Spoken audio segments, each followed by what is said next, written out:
हे good evening everyone. आज हम पढ़ने वाले शक्ति के 48 नियम का नियम नंबर 13वां और 14वां। ठीक है, इसमें हम समझेंगे कि मतलब जो बताया गया है इसमें किस चीज़ों को बताया गया है कि जब हम दूसरे से मदद मांगने की कोशिश करते हैं तो सामने वाला हमें मतलब जब हम उनसे मदद मांगते हैं तो उसमें हमको सामने वाले को ये चीज़ें बतानी होती है कि हम भी उनके लिए कुछ ना कुछ देंगे या फिर उनकी मदद करेंगे, तब जाके कहीं ना कहीं सामने वाले को ये चीज़ें समझ में आएंगी कि अगर हम सामने वाले को कुछ देते हैं पहले तो सामने वाला फिर बाद में हमें देता है।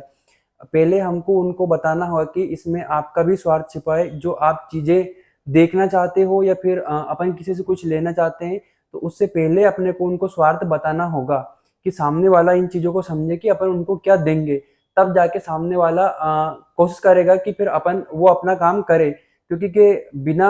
किसी के मतलब कि जब तक किसी सामने वाले को फायदा नहीं होगा तब तक भी वो अपने काम के लिए हाँ नहीं भरेगा, क्योंकि उसको पता है कि जिस काम में उसका मतलब कि कोई फायदा नहीं होगा तो वो आपकी मदद करने के लिए कभी हाँ नहीं बोलेगा। तो इसमें बताया गया है कि इसके बजाय आप अब इसके बजाय अपने आग्रह में किसी ऐसी चीज की तरफ इशारा कर दे जिससे उसे लाभ होगा, इससे लाभ बढ़ चढ़कर जोर शोर से बताएं। मतलब कि सामने वाला जो इंसान है अपने को उसको बताना है कि सामने वाले को अपने द्वारा किसी काम करवाने से उसको क्या फायदा मिलेगा। जब जाके कहीं ना कहीं सामने वाला इस चीज को इंटरेस्ट लेगा कि चलो ठीक है, अगर मैं कुछ काम करवाता हूँ या फिर सामने वाला, जब मान लो अपन किसी से काम करवाते हैं तो सामने वाले को क्या अपने से फायदा होगा, तो सामने वाला इंटरेस्ट लेगा कि चलो ठीक है, अगर अपने को भी फायदा हो रहा है तो अपन भी काम करने की कोशिश करते हैं। अगर सामने वाले को कोई फायदा नहीं होगा तो फिर सामने वाला भी अपने काम में इंटरेस्ट नहीं लेगा और वो वहां से चला जाएगा। शक्ति की खोज में आपको बार बार अपने से ज्यादा शक्तिशाली लोगों से मदद मांगनी पड़ेगी। मदद मांगना भी एक कला है। मतलब जब अपन किसी अपने सामने वाले से मदद मांगते हैं तो वो क्या है कि अपन से ज्यादा शक्तिशाली होता है, और जब अपन मदद मांगते हैं ना उसमें भी एक कला छुपी हुई होती है, क्योंकि हर इंसान के पास समय नियमित होता है, हर इंसान के पास अपना समय लिमिटेड होता है, क्योंकि हर इंसान कहीं ना कहीं उलझा होता है। चाहे कितना ही बड़ा इंसान क्यों ना हो, हर अलग अलग समस्या में वो उलझा रहता है। अगर वो आपको समय दे रहा है इसका मतलब कि उसका भी कहीं ना कहीं फायदा होना चाहिए। जब जाके सामने वाला इंसान अपनी बात को मानेगा या फिर वो कहेगा कि हम आपके साथ काम करेंगे उस तरह का जिस तरह का आप काम निकलवाना चाहते हो सामने वाले से। ज्यादातर लोग मदद मांगने में सफल नहीं हो पाते क्योंकि वे अपनी इच्छाओं और जरूरतों में खोए रहते हैं। मतलब कि इसमें क्या है, मदद मांगना एक इस तरह की कला है कि अपन क्या करते हैं, अपनी इच्छाएं और भावनाओं में खोए रहते हैं। अपन ये भूल जाते हैं कि सामने वाले को सामने वाला अपनी मदद करेगा तो उसको क्या फायदा होगा। इस तरह हमें नहीं करना है। हमें क्या करना है कि जब सामने वाले को अपन बताएं किसी चीज के बारे में तो उसको ये भी बताएं कि मतलब इससे मेरा ही नहीं सामने वाला का भी फायदा होगा, तब जाके वो मदद करने के लिए अपनी हमें हाँ मिलाएगा। उन्हें यह एहसास नहीं होता कि सबसे शक्तिशाली व्यक्ति भी अपनी खुद की जरूरतों में उलझा रहता है। अगर आप उनके स्वार्थ का वास्ता नहीं देते हैं तो वह आपकी मदद करने का समय बर्बादी समझेंगे। मतलब अपन किसी शक्तिशाली व्यक्ति को या फिर ज्यादा अपन से समझदार व्यक्ति को अगर अपने काम करवाना चाहते हैं और अगर अपन काम करवाने में अगर उनकी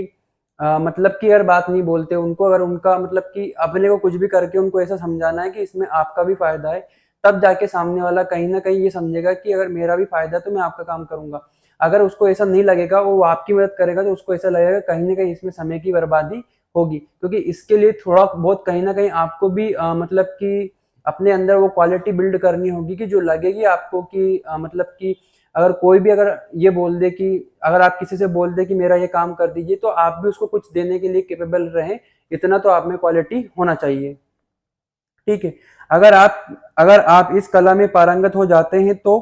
फिर आपकी सफलता की कोई सीमा नहीं रहेगी। अगर जो मदद मांगने वाली जो कला है, अगर इसमें अपन पारंगत हो जाते हैं तो जो अपनी सफलता की उसकी कोई सीमा नहीं रहेगी। उदाहरण के लिए मैं आपको खुद मतलब अपनी खुद की लाइफ की अगर स्टोरी बताऊं तो उसमें ये है कि मान लो कि मैं सबके पास अभी मैंने पता किया कि बताइए आप मेरे साथ आ जाइए, बैठ जाइए, कुछ देर बैठते हैं, बात करते हैं, अपन सीखते हैं तुमसे।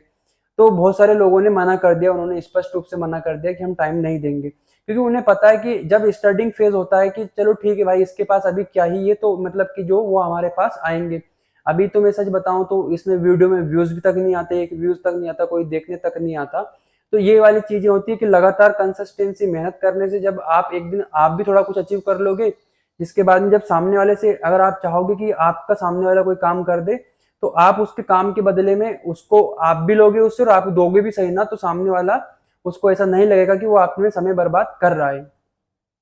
जिसके बाद में शक्ति का 14वां नियम है, वो यहाँ बोलता है कि मित्र की तरह दिखे लेकिन जासूस की तरह काम करें। जो अब जब हम शक्ति प्राप्त करने की राह में जिस राह में चल रहे हैं, उसमें जो 14वां नियम है वह यह बोलता है कि मित्र की तरह दिखे, जासूस की तरह काम करे। जो अपने काम होते हैं ना, मतलब कि अपन किसी से भी कोई बात निकलवाना चाहते हैं, तो उसमें क्या है कि सिर्फ अपने को दिखना मित्र की तरह है, पर काम जासूस की तरह करना है। अगर अपन किसी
तो आप ये जान पाते हैं कि वो किस तरह की आपके अंदर मतलब उनके अंदर अपने आपके लिए किस तरह की वो भावना रखते हैं। इससे ज्यादा अच्छा तो यहाँ है कि आप खुद जासूस बन जाए और दोस्ती का नकाब ओढ़कर गोपनीय जानकारी इकट्ठा कर लें। सबसे महत्वपूर्ण क्या है कि आप खुद जासूस बन जाएं और उनसे दोस्ती का नकाब ओढ़ के और खुद उनकी जानकारी को प्राप्त कर लें, ताकि आपको मतलब कि ऐसा ना हो कि सामने वाला आपको राह भटका दे, क्योंकि आप जब जासूस रखते हो तो हो सकता है कि वो कहीं ना कहीं आपको धोखा देने के उसके चांस ज्यादा रहते हैं। सामाजिक समारोह जैसे मौके पर सतर्क रहें, इस समय लोग ज्यादा रक्षात्मक रक्षतंत्र कमजोर होता है, इससे इसलिए लोगों से बातचीत करके आप उनकी बातें उगलवा सकते हैं। जब कोई शादी पार्टी होती है तो उसमें क्या है कि लोग ना ज्यादातर क्या है कि मतलब कि घुल मिलकर रहते हैं, तो उसमें क्या है उनको ये समझ में नहीं आता है कि अपन क्या बोल रहे हैं सामने वाले के। जैसे कि मान लो आपके सामने मैं कुछ भी बोल दे रहा हूँ, कब बोल दे रहा हूँ, बस उस शादी माहौल में, ऐसे माहौल में जब सब लोग फ्रेंडली हो, तो अपने को दोस्ताना व्यवहार में अपन कुछ भी बोल देते हैं और सामने वाले को अपन ये भी नहीं सोचते कि सामने वाला अपने बारे में क्या सोचेगा बाद में। तो इस तरह के जो माहौल होते हैं इसमें ज्यादा बोलना बेटर रहता है, उनसे ज्यादा बातें निकलवाना ज्यादा सही रहता है कहीं ना कहीं। जिसके बाद में इसमें बातचीत में आप लोगों के प्रबल विरोध कर उन्हें इतना चिढ़ा दे, इतना उत्तेजित कर दे कि वे अपने शब्दों पर नियंत्रण न रख पाए। ठीक है, अब इसमें क्या है कि जब अपन लास्ट में जब अपन होते हैं तो लोगों को क्या करे कि इतना चिढ़ा दे, उनको इतना परेशान कर दे कि वो उनके शब्दों पर नियंत्रण न रख पाए, कहीं ना कहीं अपने को बोल दे जो उनके अंदर जो बातें हैं वो सब उगल के अपने अपने को बताने लगे वो। ठीक है, आपको इस तरह की जो चीजें हैं वो यूज करना चाहिए ताकि सामने वाले से आप बातें समझ पाए, जान पाए। जासूसी की तीसरी आंख, इसमें ये बताया गया है कि जो तस्वीर है उसमें बताया गया जासूसी की तीसरी आंख, दो आंख हम सबके पास होती है, सामान्यता होती है, पर जो तीसरी आंख जासूसी की वो इस तरह होती है कि जब अपन किसी व्यक्ति से चाह लेते हैं कि कुछ निकलवाना है इससे, ऊपर अपन एक उसके ऊपर पैनी नगाह रखते हैं कि मतलब कि इसके बारे में किसी ना किसी तरह से जानना है अपने को, तो वो एक तीसरी आंख होती है। और समाज में वो बहुत कम लोगों के पास होती है, क्योंकि बहुत कम लोगों के पास ये कला होती है कि वो हर किसी से अपनी बात मनवा ले या फिर हर किसी से आप उसकी मन की बात जान ले। तो इस तरह आपको ये दोनों जो नियम थे, मैं उम्मीद करता हूँ कि आपको समझ में आए होंगे। सुनने के लिए बहुत बहुत धन्यवाद।